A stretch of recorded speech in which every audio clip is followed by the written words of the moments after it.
But yeah, this guy right here, Dillon Gu, he's definitely going to be.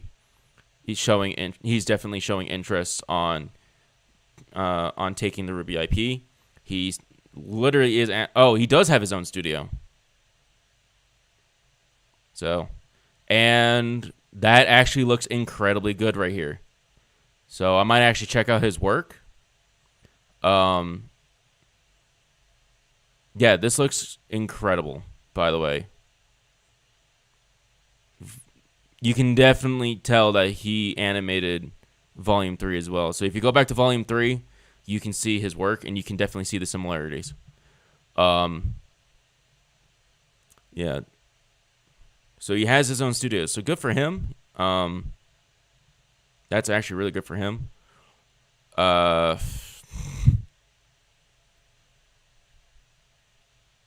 So he is saying, given the latest developments, I'm seriously interested in acquiring official RWBY from Rooster Teeth. Who should he talk to? Much of his team worked on the original volumes and collaborated directly with Monty. He'd be honored to bring the series back and carry the torch. So there you have it. He collaborated directly with Monty, so he knows what's up. But again, he might have to either reboot the series or something else, or do a lot of retconning, because the way RWBY went through in this direction, it did not look good. So poor fucking developments. So that's it. And what now? These past few days have been an emotional roller coaster. Jesus Christ. Utter mishandling of the franchise. Oh, hold on. Wait a minute. Excuse me? What did I just hear? I'm going to jack up my audio. I thought I was done. I thought I'd put RWBY behind me. All the years of supporting the show, meeting Monty, and the fall from grace that... So he's just like me then. He's literally, well, not just like me, but he is simply like me, where, and also other people in the old RWBY fandom, where they thought they were done with the series because of the damn bullshit that I keep pointing out. It was Miles and Carrie's utter mishandling of the franchise. I thought it was over. In fact, it's been 4 years to the day since I made a video saying I was done, that I was moving on. Yeah, that was hairy as fuck. That was bad. If I had the world's supply of rotten tomatoes, Rooster Teeth would have been smelling like fucking expired ketchup. But this week, after 21 years, Rooster Teeth finally shut down. Yep. And it was revealed Warner Brothers were looking to sell RWBY, as well as the other Rooster Teeth IPs. At first, I chuckled, unsurprised what had happened. Mm-hmm. Then, I was sad. I'd cared so much about this franchise, and to see it end like that? However, it doesn't seem... Okay, now you've just... I'm sorry, but that's just a bit much, dude. That's a bit much. I'm sorry. That was good.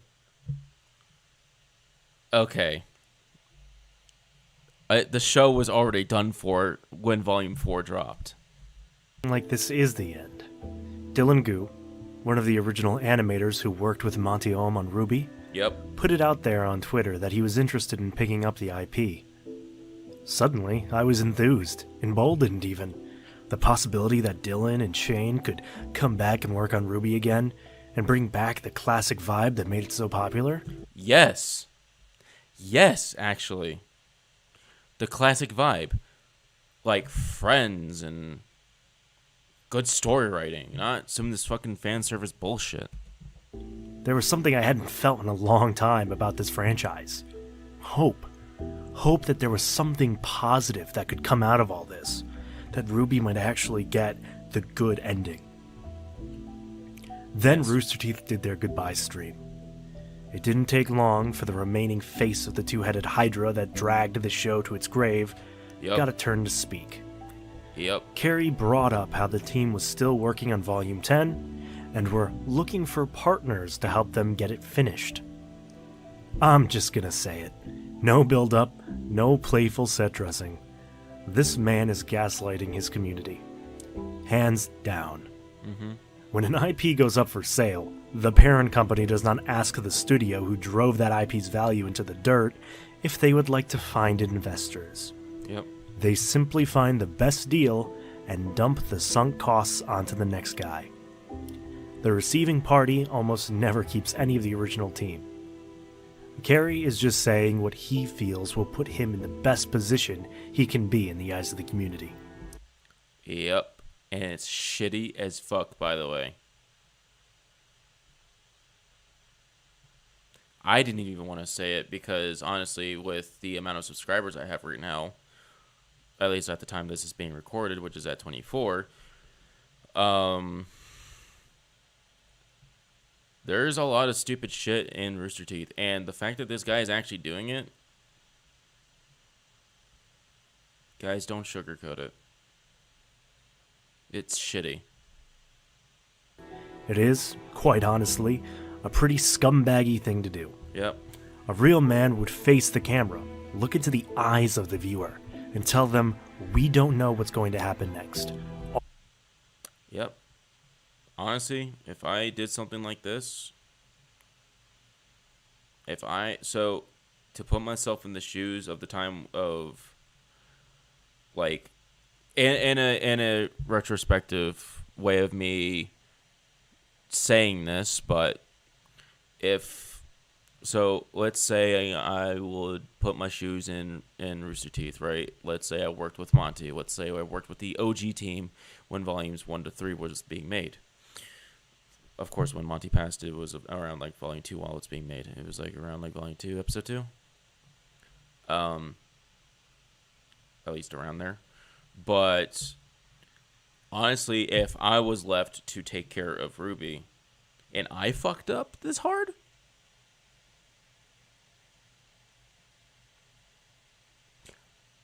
I would have fucking apologized to everyone in the team, did a whole fucking slow lap to the entire team saying how sorry I am to make this show a piece of shit, and that way we're all suffering because of it.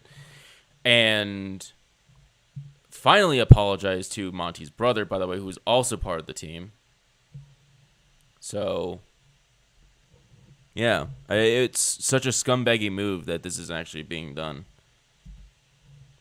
All we can do is keep working and hope that there's a future. But instead, he made blind promises of the show going on, of getting a partner to help them keep the work going, building this idea with his devoted fans that he is in control. This company, it's done. It's over. By the end of April, it will cease to exist. His control of this franchise, as of right now, is at an end. No crescendo, but a whimper. But there is hope. When Monty first started RWBY, it was just him and a handful of friends animating the show. One of those animators was Dillon, who after leaving RWBY put together his own little animation studio. When the news broke online, he expressed interest in picking up the rights to the franchise. Dillon is friends with Shane, another man who worked closely with Monty on those early few volumes of RWBY. It is very likely if Dillon picked up the rights, Shane would also come back on board. Two of the key animators from RWBY's primetime, back at it again, bringing new life into the franchise. And this even also like makes my point stand. This really does make my point stand. If he does acquire the IP, RWBY's gonna have to be scrapped and reanimated. Volumes 1 to 3 would be reanimated. Let's be honest here. RWBY's volume 1 to 3 would be redone. And then from there, like, I'm pretty sure the story will be the same, but everything's going to be redone. Sure, voice actors and voice actresses will not be there anymore, but that is understandable. Monty gave life to a really damn good show. When it first came out, it was really good, and I actually liked it. But yes, I understand the animation was crappy, and so is like these art styles and whatnot, right? Well, I'm over here like, okay, well, you try to animate a web series. You try to actually do this shit, right? Monty was busy. He was busy, and he had his own group of friends who were helping him out. This is literally like the most wholesome story until his passing, of course, which nothing was the same. But, of course, if Dillon grabs the IP, it's saved. And if this actually happens, then RWBY's actually saved. Of course, the fandom that's going to be, that's from, like, post Monty's passing. So we're talking about volumes 3 to 4, right? Not 3 to 4. Shit, 3 to 9. I'm sorry. If we're talking about RWBY's 3 to 9, right? The same fandom. They love this series, right? But by the time volume 4 came out, they started having a policing campaign. So that same fandom, where if Dillon takes over, they're all going to be gone. This can even be with the streamers and YouTubers, and especially some reactors too, like Murder of Birds, by the way, Calixin, and the other people. I can guarantee that they will not be looking forward to the new RWBY content, because that shit's no longer going to be fan service. Because it was because of this that it was fucking fan serviced. What kept RWBY up and Rooster Teeth was the whales. What do you make more money with? A good show or a dying show? Do you make more money by making good writing and actually sticking to your guns of your own lore, and people will appreciate it? Right? If it was actually well written, like, let's be honest here, RWBY was pretty well written. Granted, it did have some company inside jokes, but they shouldn't be injecting company inside jokes. They should not. That is stupid. Now,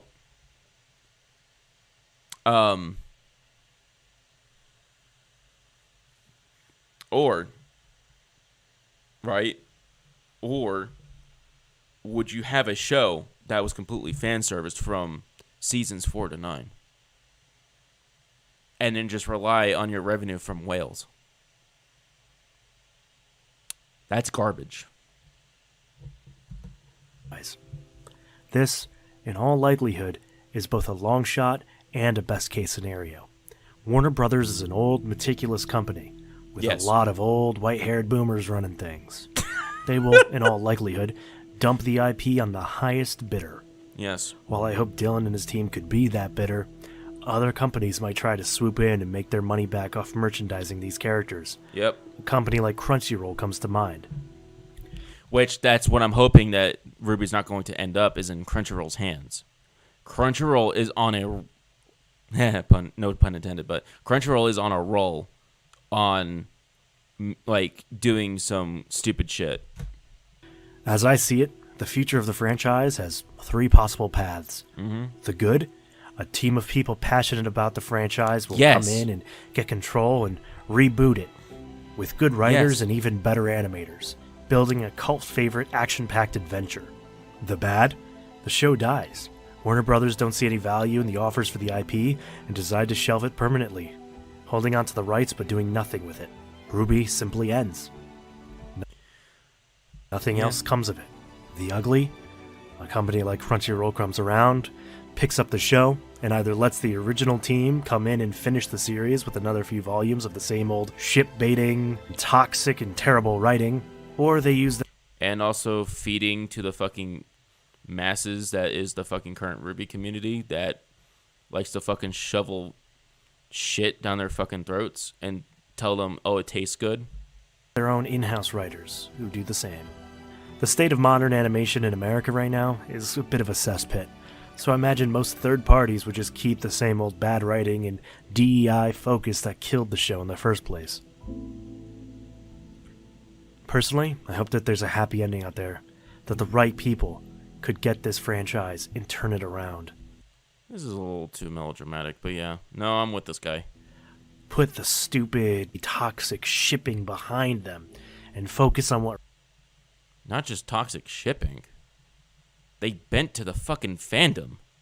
Really made this franchise so special.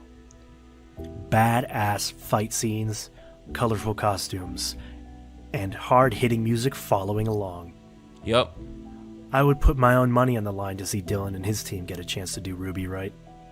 But if someone else were to pick it up, I don't know if I can ride that emotional roller coaster again. I guess we'll just have to wait and see. I wish there was a more positive note to end this on, but the future really is up in the air. At least the iteration that we all watched go down in a ball of flames is, at least in some part, over. And we can only wish the best for whatever comes next. Anyways, my name's Gio, and this is Full-Time Nazari. Peace. Okay, well. I mean, it was good, I'll tell you that much, but, I mean, again, that was a little too melodramatic. But other than that, that is it on my end, and we are going to begin actually playing something.